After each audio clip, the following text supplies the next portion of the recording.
easy to talk about the Freedom Theater and about the history and about what we have now, but when you face it in the reality, it's something very difficult to do it.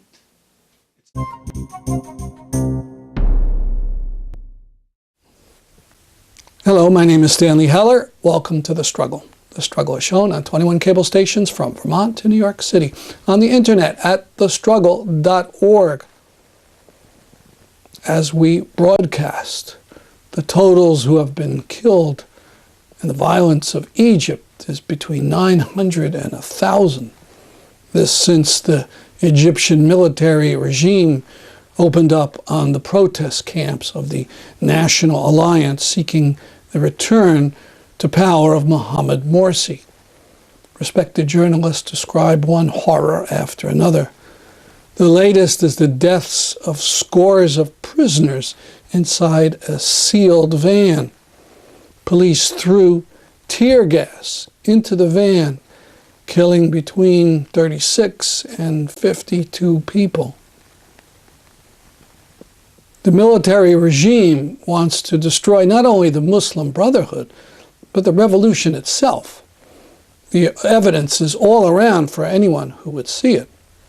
For instance, on the same day that an Egyptian court ruled that the former dictator Mubarak should be set free, there was a report in another Egyptian news site that Mohammed al-Baradei, who won a Nobel Peace Prize and who volunteered to be the vice president in this supposed new regime, who then resigned in disgust on seeing all the violence, he's being targeted and he would be put on trial in September for treason.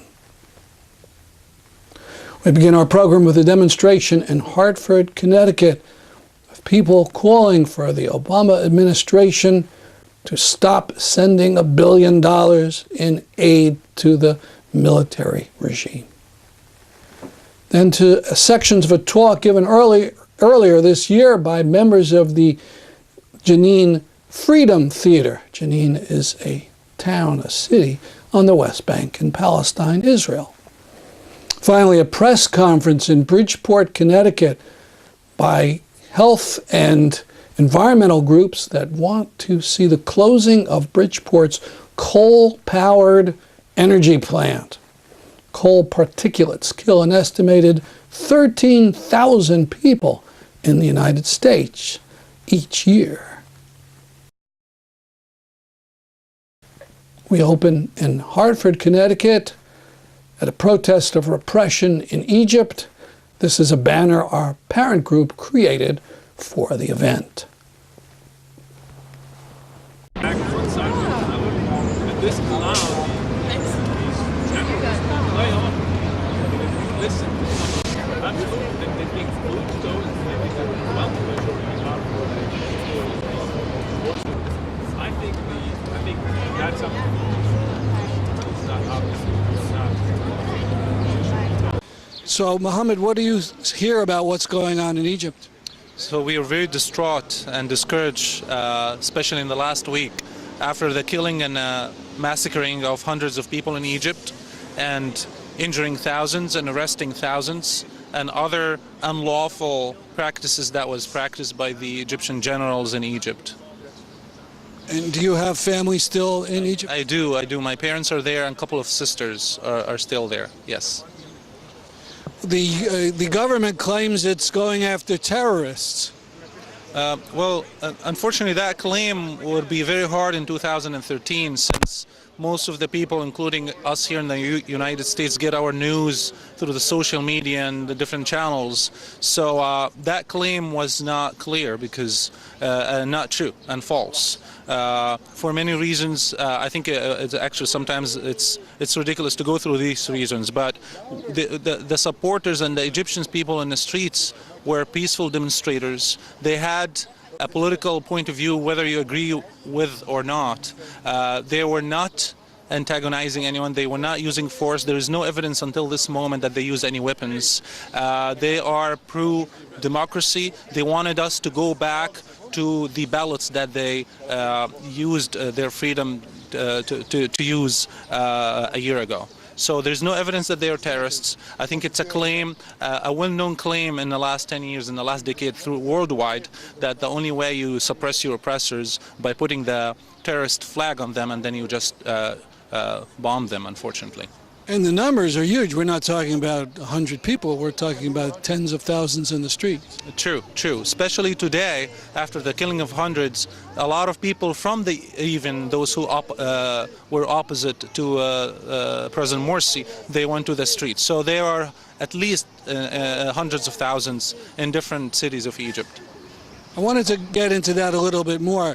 It seemed that after the army took over, the original resistance was all pro-Morsi people, but there have been press statements by various groups, left-wing groups, and there's been some resignations in the government. Could you talk about that? Sure. There's a lot of opposition groups and parties were against Dr. Morsi's practices. They went to the street in June 30th, 2013, in order to put pressure on him to use the Constitution to change what he's doing. They did not have, and they did not give a permission to the army to use their weapons and to overthrow the democratically elected president. However, when they saw that that happened actually, and the clear coup that the generals took over, that's when they start. Once you put generals and unelected officials on the top rank of the country, people will ask themselves, what did we do and what are we doing? And that's why many groups now, they kind of taking a U-turn and said, no, that's not what we went June 30th for.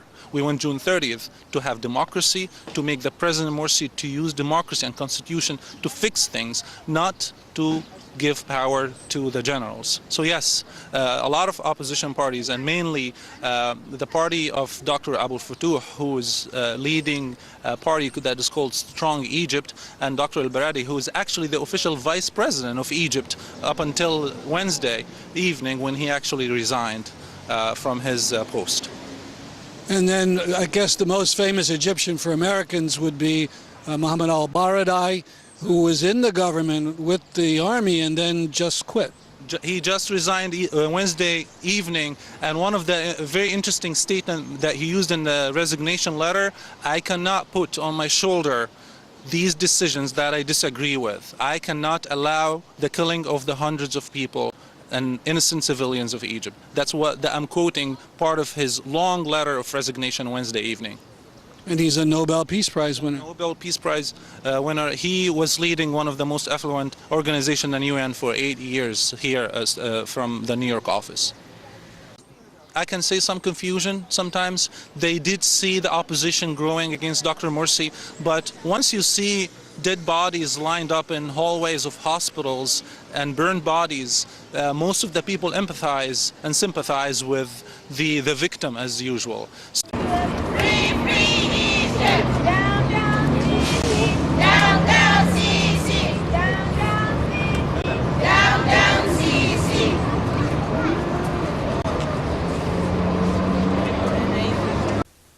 Why doesn't the U.S. government cut off its aid to the Egyptian generals? It would seem like a no-brainer. The answers are Israel and Afghanistan. The old dictator Mubarak was quite willing to do what the Israelis said.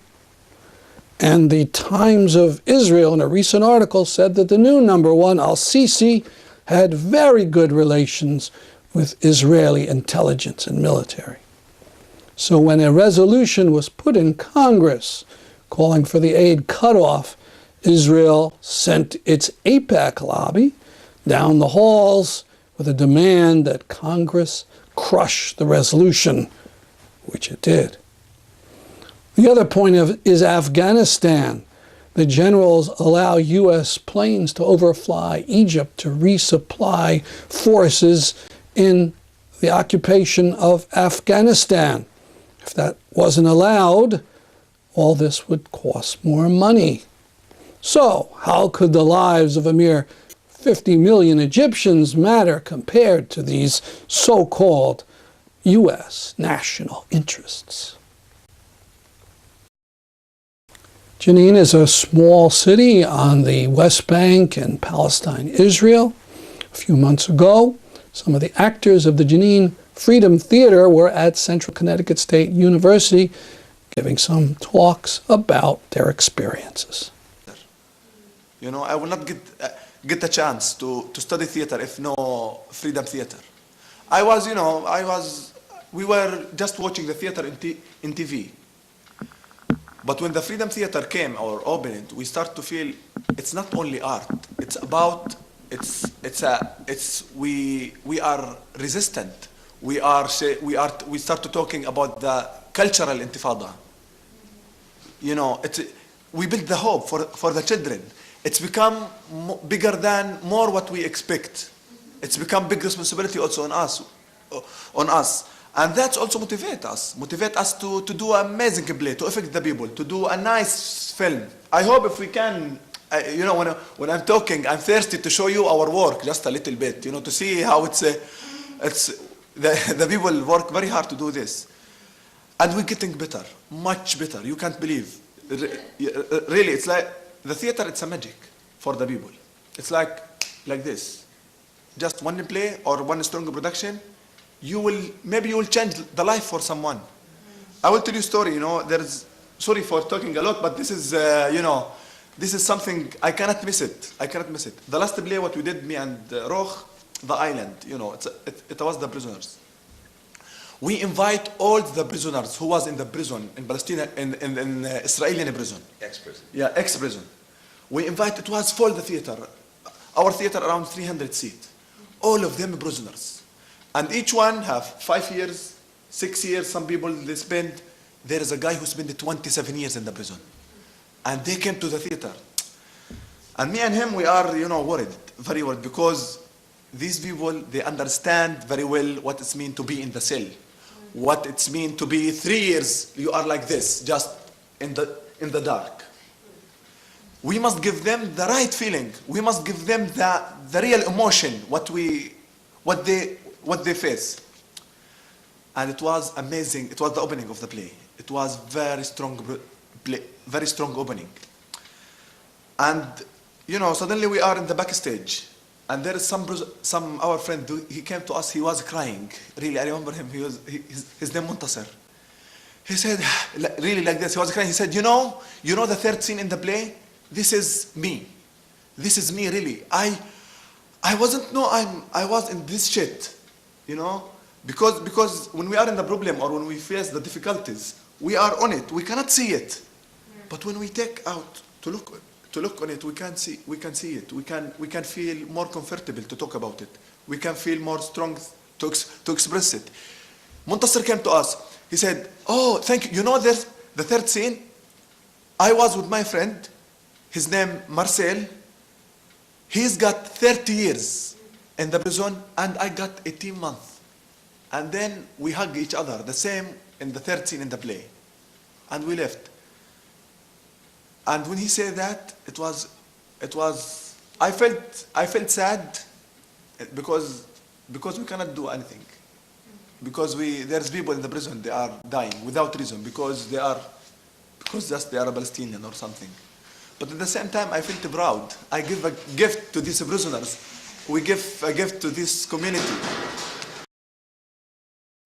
But actually, we are super lucky to be in the Freedom Theater, to give us this chance to get this invitation to travel. We are just two from thousands of thousands who have a dream to see the sea or to travel out of Palestine. I hope this will come to everyone, but it's not easy to travel. It's not easy to leave the country, or it's not easy to move between the cities. How are you able to leave? Yeah. Sorry? How are you able to كيف غادرنا جنين؟ We the first thing we got official letter or invitation from New York Theater Workshop, and then because we are working at the theater, we have like something to do outside. We must go to come to the New York, because there is theater workshop and there is work for us as actors. Yeah, the second problem, it was the visa.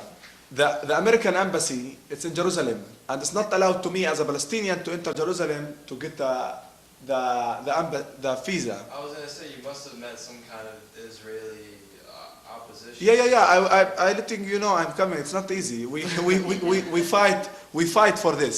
One time, second time, third time, and in the end, we travel to Amman, to Jordan. You know, we're crossing the borders. It's usually we have it was now is the situation it's much better, not like during the Intifada. There is a little bit you can leave, but in limited way. But because of our work as the Freedom Theater, that's helped us a lot when we're crossing. You know, we are not terrorists because they will keep thinking the army always, and you want to do something bad or you want to do something not illegal. We travel to Amman, and then we go to the American embassy in Amman, and they take the passports from us, and we wait 7 days in Amman to get the visa, and then we have to the airport and then to here. Yeah, but the invitation that we got, it's a strong invitation. Like New Yeah. York Theater Workshop, it was really strong invitation. And you know, they ask us a lot of questions. Why and who and the Where do you address live? and your salary, how much money you have, from where you are, because it doesn't make sense even for the Arab people. You are a Palestinian from Jenin refugee camps. You told me you're going to go to New York. Even the officer here in the airport in New York, he asked us like, "Are you ready for New York?" I said, "Yeah." He said, "It's a very big city." I said, "Yeah, we have big heart also." It's easy to talk about the Freedom Theater and about the history and about what we have now, but when you face it in the reality, it's something very difficult to do it. It's very difficult. It was impossible to have theater in middle in the camp in Jenin. It was a dream for a lot of people, but at the same time there is a lot of obstacles and a lot of struggle. The first thing, it was the occupation. It was no safety. And the second is the Palestinian community also, because there is a lot of people who refused us in the beginning, who don't want the theater. And you know, we fight, I think we have a big responsibility as a Palestinian actors to fight both sides. The first thing, the occupation, and then the Palestinian community. Not all of the community, I mean, but there is some people who refused this art or theater. Actually, at the same time, I say this 3 times now. I don't blame the people if they refuse the theater. I don't blame any Palestinian who refuse the theater, because there is misunderstanding of the theater. What we expect from people who face during generation by generation, they are living in ghetto or small prison. They cannot go in, they cannot go out. No dreams, no life. There is each house in the camp or in Palestine, they have maybe someone killed, or they have someone who spent all his life in the Syrian prison, or they have someone injured by the army, or they have home demolition. What we expect from these people how suddenly we told them there is a theater. I don't blame them. But by the way, there is a lot of people who support also, who understand, yes, this is our door or our window to the world. And I think this is today, it's a good example. If I'm not in the Freedom Theater, I will not have the chance to come to talk to you here as American people and to ask me questions, and I will tell you what's happening in Jenin camp during the invasion. But now, we're doing very well in this. There's a lot of people who are supporting us. Yeah, there is a lot of audience who start to come to the theater again, because, you know, because the people and the Palestinians understand, you know, the Israeli army or the Israeli government, what they want to destroy our cultural identity. They want to destroy our character. They want to destroy our resistance. They want us in the knee always. But now by the art, no, not anymore. We have actors, we have directors, we have people who send a strong message from the stage. And also the third important thing for the Freedom Theater, it's a place for media to give the truth about Palestine. Because almost of the world, when we go, they didn't know anything about Palestine. They didn't know anything about what's going in there. almost of the people, they thought about us, we are terrorists. Just what we want to blow ourselves poof, in the front of the people in Tel Aviv or in Haifa. But that's not the truth. This is what the Israeli government want to face, like a Palestinian. If you go to the camp, they will kill you. If you go to the Jenin camp, they will eat you. And our responsibility as a Palestinian artist to say no, to say we are human. We want to live in safety. We want our freedom as a Palestinian, as a people who we have a dream to have a theater, to have a stage, like anyone in the world. But they don't want that because they understood very well how is the theater and how is the art is danger for them. Because it's keep the identity of resistance alive. It's keep this Palestinian, how I can say in English, the Palestinian message alive. And this is our responsibility now, and I'm very happy to be with you today, to hearing from you. And I will give the mic to my friend. If they have any question, you said everything about Yeah, almost. the freedom. Yeah, this is like, yeah, please. So what was your life before Freedom Theater? My life in general, I was like, you know, with the kids throwing rocks in the street, stealing some houses. Yeah. Okay, so how did you find out about Freedom Theater? It was the Freedom Theater. It's in the same street where the school I have to go there. So I hate the school. So I go to the Freedom Theater. I said, "What is this building? It's around. Who's this guy?" I just like go there because I know nothing about theater, to be honest. And I go there. I ask them, "What do you have here? What is this place?" So they said, "This is theater." So what does this mean? Yani? I said, "Come on, there is a workshop. You can take it." So okay, I take the workshop, and then I said, "Wow, yeah, this is good. This is nice." Like, I mean, like all this bad, negative energy getting out from first week in the Freedom Theater. So I said, "Yeah, this is the place where I want. This is the place where I found myself." Yeah. Did your family agree with this? Like, did you have any person who didn't want you there? Yeah, I mean, they want me to work and to bring money to the family to live, to eat, to have some food. But when they saw me, like, I want theater, I want to be actor, I want this, I said, "Okay, so you can do whatever you want." But they still, like, some of my family like theater, and some of them, they said, "This." Yeah, Journey. This was the first play that we did it. It was it's talk about 5 children who want to work, to have a little money, and to go to Haifa and to swim in the sea. So in this play, like, they have many problems. First one, that the family, they didn't want them to go, and second one, they didn't have money, and third, they didn't know what is the sea. They never see it. So they work, they have the money, they fix all the problem with the family, and they want to go. They say, like, there is a wall, there is a checkpoint, they cannot go there. So they fix it. They just bring the sea to them area. Like, they bring a whole, like, a small tank, and they put some water with small fish, and they bring the sea. And this was the first play that we did. I never see Haifa. I'm from Haifa city originally. Al-Karmel mountain, it's very nice mountain close to the sea. I never see it. And this was like first time I said, "Oh, we have sea." I never mentioned that. So I have to fight to go to swim at least.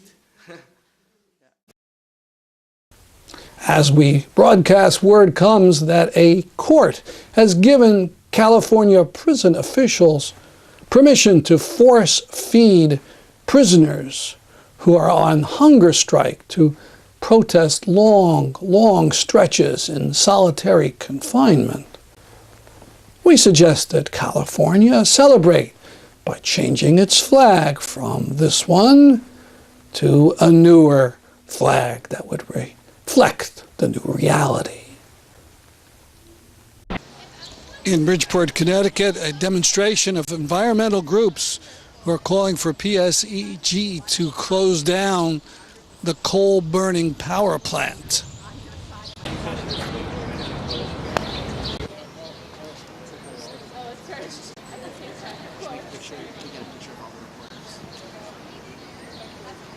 think I met this individual.